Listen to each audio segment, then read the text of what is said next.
Hello everyone, welcome to Ignite Study Hub. আশা করি তোমরা প্রত্যেকে ভালো আছো। তো বর্তমানে বিভিন্ন জেলায় ওয়েস্ট বেঙ্গলের বিভিন্ন জেলায় কিন্তু আয়ুষ্মান ভারত যোজনার অন্তর্ভুক্তির জন্য আহ, যে কাজ চলছে, আমাদের আশাকর্মী আইসিডিএস কর্মীরা ম্যাক্সিমাম ক্ষেত্রে এবং অনেকেই কিন্তু নিজের থেকে কিন্তু ফর্মটা ফিল আপ করতে পারবে। কিছু নিয়ম আছে।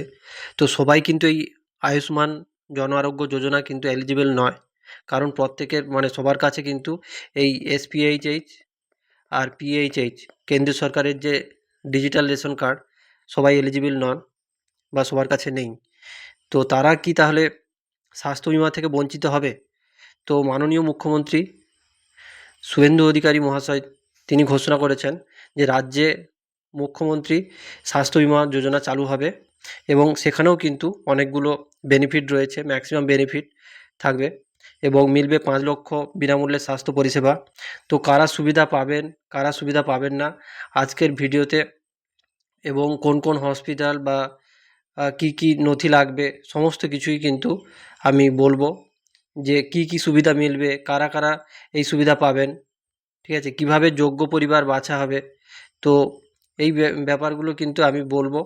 তো তোমরা দেখো যে এটা গভর্নমেন্ট অফ ওয়েস্ট বেঙ্গলের, এটা একদম অথেন্টিক তোমাদের ওয়েবসাইট থেকে আমি দিচ্ছি, যে department of health and family welfare স্বাস্থ্য ভবন থেকে। তো এই নোটিফিকেশানে বলা হয়েছে ইমপ্লিমেন্টেশন অফ মুখ্যমন্ত্রী স্বাস্থ্য বিমা যোজনা MMSBY। তো এখানে কিন্তু আমি প্রতিটা ক্লজ, প্রতিটা জিনিস কিন্তু আমি পড়েছি এবং এখানে কারা কারা এলিজিবল, কারা কারা এলিজিবল নয়, তারপরে কি কি সুবিধা পাওয়া যাবে সমস্তটাই কিন্তু আমি পড়েছি এবং সেটা তোমাদেরকে খুব সহজভাবে বলবো যাতে তোমাদের বুঝতে সুবিধা হয়। তো দেখো যে কিভাবে যোগ্য পরিবার বাছা হবে। তো এখানে বলা হয়েছে যে কিভাবে যোগ্য পরিবার বাছা হবে। এই যে definition of family will be followed as per last socio economic caste census 2011।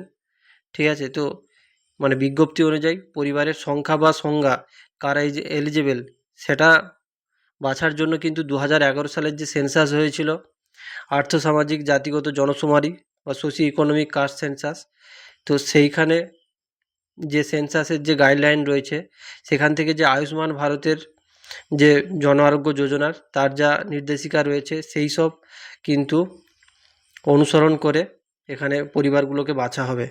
যারা এলিজিবল নয় তাদেরকে এখানে নিয়ে আসা হবে। মাননীয়া মমতা ব্যানার্জি, তো তার সময় যে স্বাস্থ্যসাথী কার্ড ছিল সেই স্বাস্থ্যসাথী কার্ড কিন্তু যতক্ষণ না এই যে মুখ্যমন্ত্রী স্বাস্থ্য বিমা যোজনা বা আরোগ্য বিমা, এই যে আয়ুষ্মান ভারত যোজনা ইমপ্লিমেন্ট হচ্ছে ওয়েস্ট বেঙ্গলে, সেটা কিন্তু চলবে, সেটা মুখ্যমন্ত্রী বলে দিয়েছেন। তো এখন কিন্তু এই যে আয়ুষ্মান যোজনার কাজ কিন্তু চলছে। তো আয়ুষ্মান যোজনা যারা পাচ্ছেন না তারা এই মুখ্যমন্ত্রী স্বাস্থ্য বিমা যোজনা তারা পাবেন। তো সেক্ষেত্রে কি কি তারা সুবিধা পাবে সেটা আমি বলছি। তো পরিবার সদস্য সংখ্যার কোনো সীমা ছাড়াই প্রতি বছর 5 লক্ষ টাকা পর্যন্ত বিনামূল্যে চিকিৎসা পাওয়া যাবে। আর এটা কিন্তু একটা পরিবারের যতগুলো ফ্যামিলি, মানে পরিবারের কোনো সংখ্যার কোনো ব্যাপার নেই। একটা ফ্যামিলিতে 4 জন হলেও হবে, 10 জন হলেও হবে। তাহলে পরিবারের সংখ্যার কোনো ব্যাপার নেই এবং একটা পরিবারে একদম প্রতিটা ফ্যামিলি মেম্বারের জন্য কিন্তু আলাদা আলাদা কার্ড ইস্যু হবে এবং 5 লক্ষ টাকা পর্যন্ত কিন্তু যেমন হয় তোমার স্বাস্থ্যসাথী কার্ডে সেই রকমই।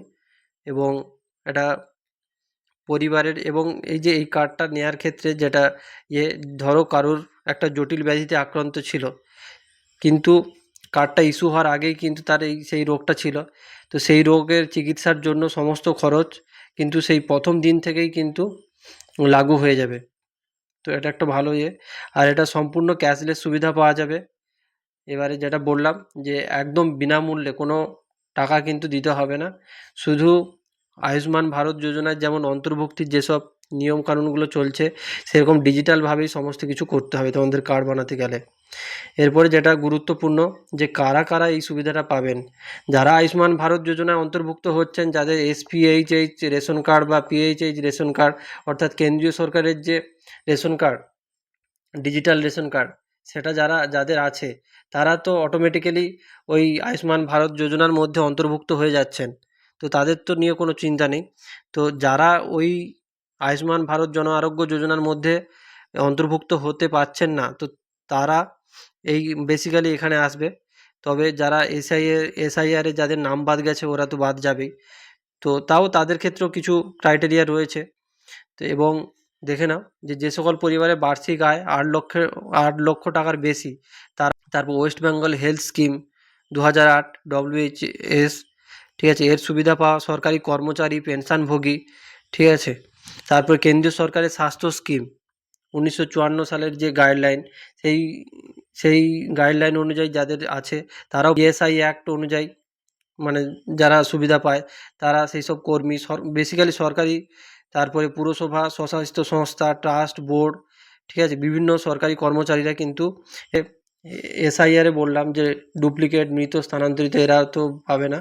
আর তবে যাদের কোর্টের মানে সিএ বা এসআইআর ট্রাইব্যুনালে যাদের মানে কেসটা হচ্ছে বিচারাধীন অবস্থায় রয়েছে, তো তাদের যদি বিভিন্ন ক্রাইটেরিয়া এলিজিবল হয় তাদের কিন্তু সুবিধা থেকে বাদ দেওয়া যাবে না, এটা কিন্তু পরিষ্কার বলা হয়েছে।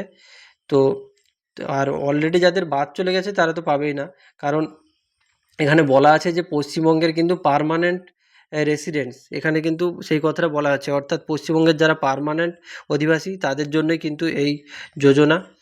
তো এই হচ্ছে ব্যাপার।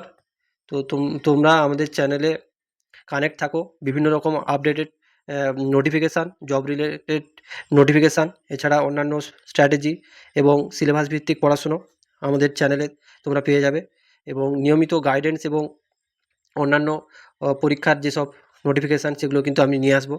তো তার জন্য তোমরা আমাদের চ্যানেলটাকে সাবস্ক্রাইব করে দিও, তাহলে কিন্তু ইজিলি নোটিফিকেশানগুলো পেয়ে যাবে। মানে আপডেটেড যে কোনো স্কিম বা কোনো জব রিগার্ডিং যে কোনো কিছু তোমরা কিন্তু ইজিলি পেয়ে যাবে। আর আজকের এই যে স্কিমটা বললাম সেই ভিডিওটা তোমার যদি ভালো লাগে তোমরা লাইক করো, এবং যারা এলিজিবল হতে পারেনি এই আয়ুষ্মান জন আরোগ্য যোজনা তাদের কিন্তু হতাশ হওয়ার কোনো দরকার নেই। তো তারা যদি কোনো ফার্দার কোনো কিছু মানে জানার থাকে তোমরা কিন্তু কমেন্ট করে জানিও, আর বন্ধুদের সাথে শেয়ার করে দিও। তো থ্যাংক ইউ সো মাচ।